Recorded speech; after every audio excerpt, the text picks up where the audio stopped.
The sky had been restless all morning, heavy with dark clouds that moved like slow herds across the horizon. In the old banyan tree at the edge of a small town lived a lively community of sparrows. They were small, brown, quick, and always busy. Their world was simple twigs, seeds, soft chirps at sunrise, and warm winds at dusk. Among them was a young sparrow named Mira. She was curious about everything: the smell of wet soil, the shine of metal rooftops, the distant call of crows. The older sparrows often spoke about Bereshka, the wrath of the rain. To Mira, rain was only soft droplets that made puddles sparkle. She had never seen its fury. That afternoon, the air grew strangely silent. Even the leaves stopped whispering. Then the first drop fell heavy, cold, and loud. Within minutes, the sky cracked open. Rain poured like thousands of tiny stones. Wind twisted branches violently. Nests trembled. Mira clung tightly to the bark, her tiny claws digging in. She could hear the frightened chirping of her friends. Water began to seep into their woven homes. The banyan tree, once a symbol of safety, now felt fragile. The rain did not fall gently. It attacked, slashing sideways with wind. Lightning flashed, turning the world white for a second. Thunder followed like the growl of an angry giant. Mira's heart beat wildly. She finally understood why elders called it wrath. A small nest nearby broke loose and fell, spinning helplessly toward the muddy ground. Two young sparrows struggled in the air before managing to reach a lower branch. The storm was not just water, it was force. It tested balance, courage, and unity. Through the chaos, the oldest sparrow, Baba Shag, shouted instructions above the roaring wind, guiding the flock to cluster near the thickest trunk, where branches were strongest. The storm continued for hours, turning streets into streams and roofs into waterfalls.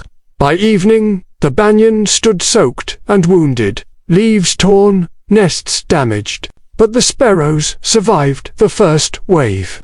As darkness settled, Mira realized something profound. Nature was beautiful, but beauty often carried power that demanded respect. Rain was life, but too much of it became destruction. The lesson had begun, and the night promised more challenges ahead. Morning revealed the true aftermath. The town below looked different: mud spread across roads, broken tiles scattered, and puddles reflecting a grey sky. The banyan tree dripped endlessly, like it was still weeping. Several nests were damaged beyond repair. The sparrows gathered quietly, counting who was safe. One family was missing. Silence replaced their usual cheerful noise. Mira felt a strange heaviness in her chest. This was not just weather. This was loss. Baba Shirag reminded them that survival required action, not sorrow alone. The rain had paused, but clouds still threatened more fury. The flock began rebuilding immediately. Sparrows are architects of patience. They know how to weave grass, feathers, and threads into strength. Mira volunteered to collect dry twigs from under sheltered balconies. Flying low over the town, she noticed humans struggling, two people pushing water away from doorsteps, children holding umbrellas bigger than themselves. It struck her that storms do not choose victims, they test all living beings equally. As she gathered materials, she felt the wind picking up again. Dark clouds rolled back in like an army returning. The second wave hit harder. Water rose quickly, flooding lower branches of the tree. Some sparrows moved higher, but space was limited. A strong gust shook the trunk so violently that even Baba Shirag nearly lost balance. Mira realized something critical. Rebuilding in the same vulnerable spots would not be wise. When the rain eased slightly, she shared her idea to build deeper within the thick inner branches where leaves formed a natural shield. At first, some doubted her youth, but logic is stronger than pride. They examined the structure and agreed. Working together, they relocated nests strategically. Rain returned in bursts, but the new placement held firm. Through repeated trials, the flock adapted. Mira learned that survival is not about resisting force blindly. It is about understanding patterns. Rain flows downward, wind strikes exposed edges. Strength lies in protected centers. By nightfall, though exhausted, the sparrows had created a safer cluster of homes. Loss still weighed on them, but unity replaced fear. The wrath of the rain had not ended, yet knowledge had begun to grow. And knowledge, once gained, becomes a kind of shelter. The third day brought relentless rainfall. It seemed as if the sky had forgotten how to close. Water streamed continuously from rooftops, creating waterfalls that roared into the flooded streets. The banyan tree swayed under the burden of soaked leaves. Food became scarce. Seeds were washed away, and insects hid from the storm. Hunger now joined fear. Mira suggested short, coordinated flights in teams to search for sheltered food sources. Baba Sharag approved the plan. Small groups took turns, conserving energy and reducing risk. Mira's team found grains trapped in a cracked window ledge, protected from direct rain. They carried back tiny portions repeatedly. Every grain felt precious. During one flight, a sudden gust pushed Mira dangerously close to a glass wall. She corrected her path just in time. The storm demanded attention every second. Back at the tree, younger sparrows huddled tightly, conserving warmth. Cold rain steals heat quickly from small bodies. Mira shared food equally, noticing how cooperation kept morale alive. Then disaster nearly struck again. A large branch, weakened by days of wind, cracked loudly. It began to split away from the trunk, the very branch holding several nests. Panic erupted. Acting quickly, Baba Sharag directed evacuation to adjacent branches. Mira guided the youngest sparrows across safely. Seconds later, the branch fell into the flood below with a heavy splash. The sight froze them all. Their new strategy had saved most nests, but nature still tested their resilience. After the shock, something changed. Instead of fear, determination filled the air.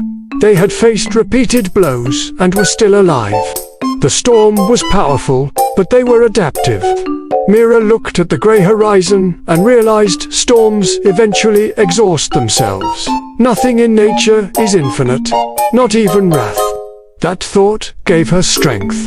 She understood that courage is not the absence of fear. It is movement despite fear. Rain continued through the night, but the sparrows had learned rhythm: when to move, when to cling, when to wait. Each clap of thunder felt slightly less terrifying than before. Experience had reshaped their perception. The storm was still violent, but it was no longer mysterious. On the fourth morning, silence returned. No thunder, no sheets of rain, only gentle dripping from leaves. The sky slowly revealed patches of pale blue. Sunlight pierced through clouds like a quiet apology. The floodwater below began to recede. The banyan tree, though scarred, still stood firm. The sparrows emerged cautiously from their shelters, wings stretched stiffly, feathers fluffed to dry in sunlight. Mira perched on a high branch and watched steam rise from warm rooftops. The world looked washed and fragile, but alive. They counted again: most had survived. The missing family was mourned with soft, respectful chirps. Loss is part of nature's equation, a harsh truth woven into life's design. Yet life persisted. As sunlight strengthened, insects reappeared. Seeds surfaced from mud, and the air carried the fresh scent of wet earth. The storm had reshaped the town, carving new puddles and bending plants. But it had also nourished soil. Mira finally understood the dual nature of rain. It destroys and it renews. Without rain, there is drought. With excess rain, there is flood. Balance is everything. The flock began rebuilding once more, this time wiser. Nests were secured deeper and woven tighter. They incorporated flexible twigs that bent with wind rather than snapping. Adaptation became their permanent strategy, not just a temporary reaction. Mira felt different now, not just curious, but experienced. She had witnessed bearish kakaha and survived it. The banyan tree, once simply home, now symbolized endurance. As evening approached, golden sunlight painted the wet world in warmth. The sparrows sang again, not loudly, but steadily. Their song carried a new depth. It was not ignorance of danger, but acknowledgement of survival. The storm had tested them, taken from them, taught them, and in that teaching, it had strengthened them. Nature's fury is never personal. It follows physical laws: pressure, differences, temperature shifts, gravity pulling water downward. But within those laws, living beings find ways to persist. The rain had shown its wrath, yet life answered with resilience. And in the quiet after the storm, the small sparrows seemed larger than ever. The days after the great storm felt unfamiliar, as if the world had been quietly rearranged while everyone slept. The banyan tree no longer looked untouched and eternal. Its broken branches and scattered leaves told a story of survival. Mira noticed something important. Though the storm had ended, its lessons continued. The flock did not return to careless routines. They became planners. Each morning, before searching for food, they inspected their nests carefully. Weak twigs were replaced. Entry points were adjusted to face away from prevailing winds. Baba Sharag explained gently that storms follow patterns. Rain is not anger, it is physics. But when physics gathers power, living beings must respond intelligently. Mira listened closely. Knowledge, she realized, is the strongest shelter.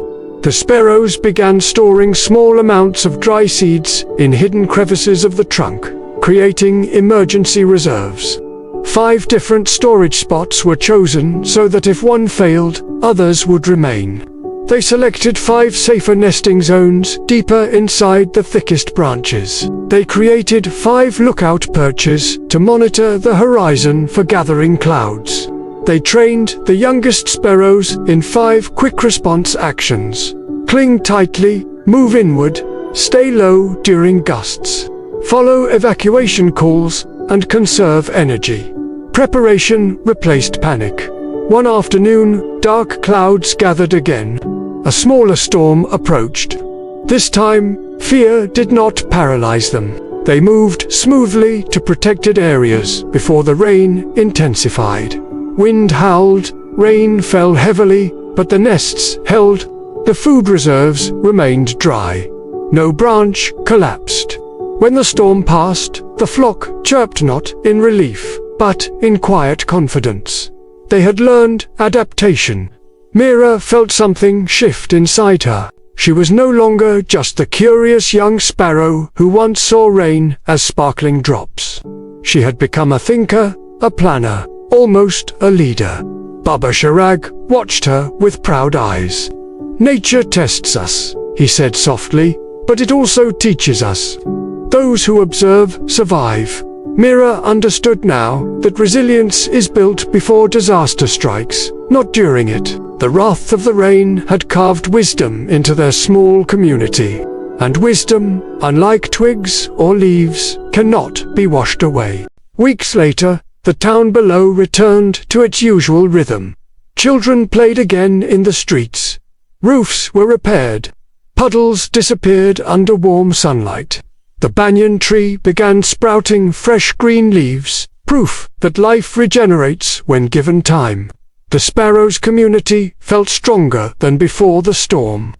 They had turned suffering into structure. Mira often perched at the highest branch at sunset, watching clouds drift peacefully across the sky. Rain still came occasionally, but it no longer carried the same terror. It carried respect. She reflected on 5 truths the storm had revealed. First, nature is powerful beyond emotion. It operates through laws of air, water, and gravity. Second, unity multiplies strength. A single sparrow struggles, but a flock survives. Third, preparation is wiser than reaction. Fourth, fear shrinks when knowledge grows. Fifth, loss, though painful, deepens gratitude for survival. These truths were simple, yet profound. The phrase "Berish Kakaha" no longer meant only destruction. It meant awakening. It meant transformation. One evening, as golden light bathed the world, Mira addressed the younger sparrows, who had never seen that first terrifying storm. She did not frighten them with dramatic stories. Instead, she explained calmly how clouds form, how wind moves, how trees bend, and why flexible twigs survive better than rigid ones. Understanding replaced superstition. Science replaced fear. And courage replaced helplessness. The banyan tree stood as a living monument, not untouched, but enduring. Mira felt a quiet pride, not because the storm had ended, but because they had changed. The rain will always return in cycles. Seasons will shift. Storms will gather again somewhere beyond the horizon. Yet within the small hearts of sparrows now lived something greater than fear. Awareness. And awareness bends time differently. It turns chaos into learning. It turns wrath into wisdom. As twilight settled and the flock sang softly, the sky above them glowed with calm colors. The world had not become safer, but they had become stronger. And sometimes, that is the true victory over the wrath of the rain.